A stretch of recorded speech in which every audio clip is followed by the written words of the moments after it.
Landmines and jellyfish. Welcome back to Knives, I guess. And back in my day, a quarter cost a nickel, and we called our lunch boxes Liberty Buckets, and that's how we liked it. But let's take a quick look at the Cold Steel 4MAX Scout. So this was one of the things I got mailed to me after Blade Show from Adam for America. If that's not your screen name, please correct me. I'm 99% sure that's you. But this was also the one that I was really excited about because I love me a good Cold Steel, and it was offered, and I snapped it up. But let's take a look at what we got here. And first things first, and most importantly, the pocket clip is tip up, which is the Lord's carry. We have got Gryvex on the scales. We have got a thumb stud here. Let's flick the stud. Okay, second try. And we have got a 4-inch long AUS 10A blade. And this thing is definitely one of the Cold Steel tanks. I already like what I'm seeing here. It's got the triad lock on it, which of course I'm always a fan of. It's one of the only times I will accept a back lock and be happy about it. And that's just because I know the overall strength of that thing. You know, that triad lock can take 600 pounds of pressure this way before it gives out, minimum. So, you know, that's always something that inspires some confidence. And of course, if I'm going to carry a big old tank, I'm going to carry a big old tank. And I love Cold Steel so damn much. Now, one of the concerns that I have with this long term is this Gryvex is basically the grip tape on a skateboard. It is incredibly rough texture. And I jammed this in my waistband when I left the house for a few minutes, and it took a lot of pressure to put it in there. The pocket, not so much. It was okay there. But pulling it back out of the waistband, I damn near gave myself a wedgie. So I'm going to have to get used to that. Now, I was told it would be a good idea to sand off a little spot right here, just to make a smooth spot for the pocket clip. And I would do that if I wasn't carrying this as it came from the factory for review purposes. I may do that later if I decide to start carrying this, if I'm ever at a point again in my life where I don't have something in my pocket for a week for the next review. But you know, this thing, it feels like a Cold Steel pocket sword, you know, and I love the length of the handle. I mean, you got so much dingus end on either side of my hand sticking out. I got plenty of room here. And, you know, the thumb stud, I messed it up the first time, but, you know, it opens off the thumb stud easily enough. And, you know, it's just, I like everything I'm seeing so far, except for maybe the excessive grip on the handle.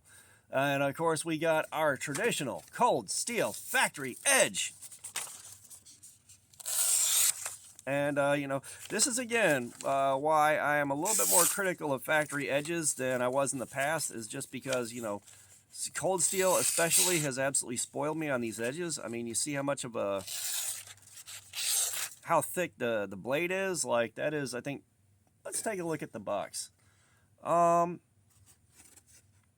Yeah, 4.8 millimeter blade thickness. So you got a blade that thick that cuts that nice. You know, I absolutely love that. I love it. So, you know, I'm going to enjoy carrying it. One of the other things that I ran into was while I was in the truck going to acquire a can of Monster because I forgot them at work last night, I could feel this thing pressing into my hip real bad. So I'm going to have to fiddle around with the location of the knife, like where I tuck it in the waistband, just to see if I can get that to settle in a little bit. And, of course, I'm going to give it some time in the pocket, see how that does.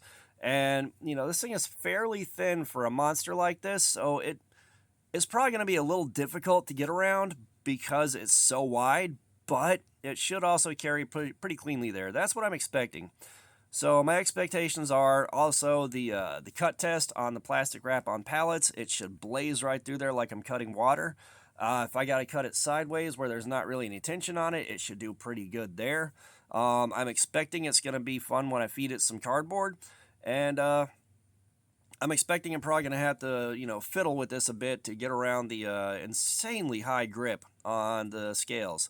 You know, and if I were outdoors wailing on this thing, cutting plants up and, you know, doing all kinds of dirty stuff, I would absolutely love that grip.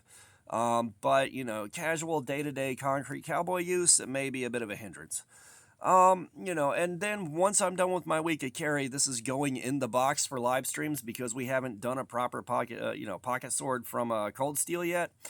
This thing kind of meets all the requirements, and as a gift, you know, I told Adam I was gonna definitely flog these things whenever we got done carrying them.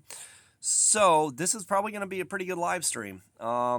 I will say that, like, it doesn't feel like we've got a hollow grind here. This feels like a flat into the, or a flat grind into the flat up here, and then we got the swedge.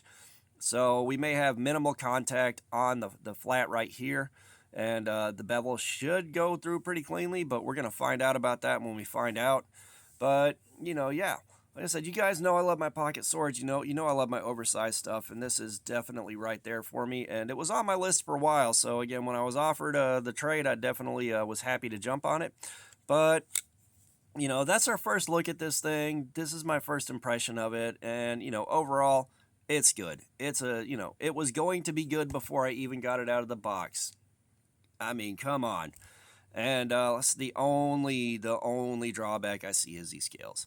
So we're going to carry this for a week. We're going to find out how it do, and then we'll come back with the full review on that and throw it in the pile for a live stream.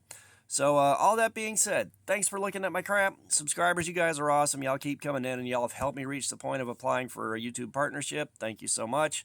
If you haven't subscribed, please subscribe. I've got 4 knives to give away when we hit 2K. Try to win yourself a knife.